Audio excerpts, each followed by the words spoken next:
Hambali mengatakan poligami hukumnya makruh. Kenapa? Karena kekhawatiran orang tidak adil. Tapi yang benar poligami hukumnya sunnah bagi orang yang bisa. Adapun rasa cinta maka itu tidak bisa adil. Ya. Tetapi yang zahir seperti jatah nginap, ya, memesrai seluruhnya maka itu harus adil. Adapun rasa cinta maka seorang tidak bisa adil. Kata Nabi sallallahu alaihi wasallam, Allahumma hadza qasmi fima amlik fala talumni fima tamlik wala amlik. Ya Allah, inilah pembagianku yang aku mampu, aku bisa bagi terhadap istriku jatah nginap dan yang lainnya, masalah nafkah. Maka jangan engkau cela aku pada perkara yang engkau kuasai dan aku tidak kuasai. Maksudnya masalah cinta. Nabi tidak bisa adil dalam mencinta. Pertanyaan, kebanyakan kaum laki-laki yang dalam tanda kutip nekat berpoligami hanya berdalil dengan surat An-Nisa ayat 3. Fankihu ma tabalakum minan nisa. Nikahilah yang kalian sukai, 2 atau 3 atau 4. Tanpa melihat adilnya ancaman jika tidak mampu berbuat adil.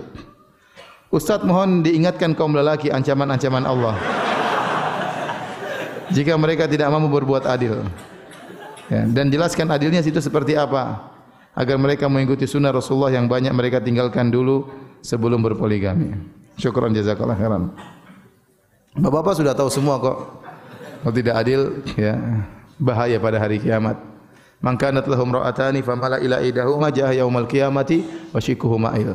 Barang siapa yang punya istri 2, kemudian dia condong kepada salah satunya, maka dia akan datang pada hari kiamat dibangkit dalam kondisi badannya miring. Ini suatu penghinaan bagi dia. Bayangkan di depan teman-teman, di depan jamaah Al-Ikhlas, badan miring. Badan miring. Kenapa ente miring? Aduh, saya punya istri 2. Oh, istri 2 kirain cuma 1. Satunya saya sembunyikan.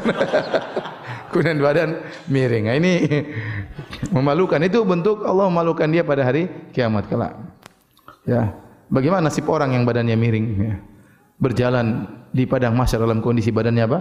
Miring. Itu suatu kehinaan bagi orang tersebut. Maka para lelaki kalau ingin poligami harus tahu bahwasanya dia harus adil. Oleh karena sebagian ulama seperti dari ulama mazhab Hambali mengatakan poligami hukumnya makruh. Kenapa? Karena kekhawatiran orang tidak adil. Tapi yang benar poligami hukumnya sunnah bagi orang yang bisa adil. Tapi kalau seorang tidak adil maka terjerumus dalam kemakruhan atau terjerumus dalam keharaman. Oleh karenanya tidak adil dalam poligami dosa besar. Tidak adil dalam poligami dosa besar. Karena di antara definisi dosa besar adalah diancam dengan ancaman khusus. Dan Nabi telah menyebutkan secara spesifik, secara khusus bahwasanya orang yang tidak adil dalam poligami badannya miring. Berarti orang yang tidak adil tatkala berpoligami dia telah melakukan dosa apa? Dosa besar. Baik. Apa keadilan yang dituntut? Tentunya yang terbaik adalah keadilan dalam segala hal.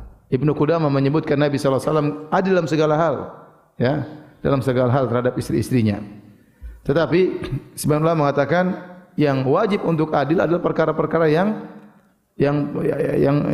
primer, ya. Artinya apa?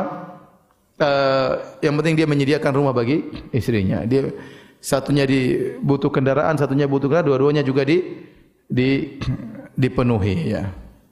Ya. Adapun yang lebih daripada kebutuhan primer, ya, bisa jadi berbeda. Ini pendapat sebagian ulama. Ya. Cuma saya katakan lebih hati-hati kalau bisa disamakan dalam segala hal. Adapun rasa cinta maka itu tidak bisa adil, ya. Tetapi yang zahir seperti jatah nginap, ya, memesrai seluruhnya maka itu harus adil. Adapun rasa cinta maka seorang tidak bisa adil.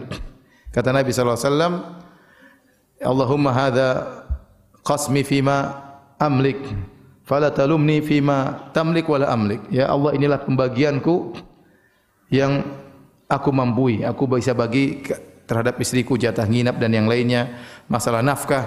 Maka jangan engkau cela aku pada perkara yang engkau kuasai dan aku tidak kuasai. Maksudnya masalah cinta. Nabi tidak bisa adil dalam mencintai. Nabi lebih cinta kepada siapa? Aisyah radhiyallahu taala anha. Dan semua orang tahu akan hal tersebut, ya.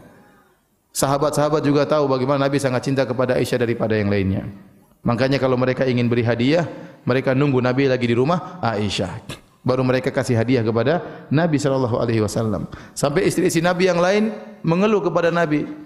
Mereka ngirim Ummu Salamah untuk berbicara dengan Nabi. Ya Rasulullah, sampaikan kepada para sahabat, kalau mau kasih hadiah, jangan tunggu Anda lagi di rumah Aisyah. Dimanapun Anda berada di rumah yang lainnya, kasih hadiah. Ya. Ini kenapa para sahabat tahu bahwasanya Nabi sangat cinta kepada Aisyah. Kenapa Nabi pas di rumah Aisyah baru dikasih hadiah? Karena Nabi di rumah Aisyah lebih berbinar-binar, lebih bahagia. Saatnya dikasih hadiah. Jadi untuk masalah cinta kita enggak bisa adil. Contoh, enggak usah masalah istri, kita punya anak-anak. Kita punya anak 5. Kita sayang semuanya. Tapi pasti ada di antara situ yang lebih kita cintai daripada yang lainnya. Lebih kita sayangi. Mungkin karena dia lebih pintar, mungkin dia lebih ganteng, mungkin dia lebih cantik ya, atau yang lainnya ya. Atau mungkin ada anak yang kita kurang sayang sebenarnya. Kenapa? Dia mirip dengan bapaknya. Mungkin ada seorang wanita dicerai, kemudian anaknya dia pelihara. Ada satu mirip sekali dengan suaminya. Terus suaminya ini pergi meninggalkan dia, selalu ingat suaminya. Ya Allah alam. Jadi susah untuk membagi cinta kepada anak-anak dengan kita punya anak 4, 20%, enggak bisa. Enggak bisa. Nah, demikian pula kalau kita punya istri 4, ya. Susah membagi 20%, susah ya. Cinta itu pasti ada perbedaan. Dan itu tidak wajib. Tapi yang wajib masalah nafkah, masalah jatah nginap, ya, masalah kasih sayang, ya. Ya, kalau bisa lebih daripada itu masalah jima, ya, maka itu yang terbaik. Tetapi saya sampaikan tadi, para ulama mengatakan yang wajib yang kadar cukup. Misalnya kita punya istri yang pertama, ya dia ternyata misalnya punya anak banyak atau dia anak orang kaya, ya. Yang wajar bagi dia nafkahnya seperti ini. Terus kita punya istri kedua yang dia mungkin orang-orang biasa. Dia sudah ridho dengan rumah yang sederhana, maka itu kewajiban kita kasih rumah sudah selesai. Jangan sampai yang satu dikasih rumah, satu enggak, itu namanya tidak adil. Tapi kalau rumahnya bentuknya berbeda, itu tidak kewajiban. Itu lebih, tapi kalau dia bisa samakan itu tentu yang terbaik. Tapi tidak harus sama, tidak harus sama. Kalau kita mengatakan wajib dalam segala hal, maka tidak ada poligami kalau begitu caranya. Kasihan janda-janda, siapa yang tolong?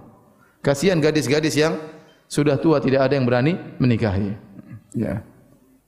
Benar atau tidak? Kok tenang semua? Tapi yang adil adalah perkara-perkara yang kebutuhan pokok. Seperti tadi katakan harus ada rumah, ada rumah. Tapi rumahnya berbeda, tidak ada masalah. Yang penting ini merasa tercukupi. Tidak harus rumahnya sama. Wallahu a'lam bishawab.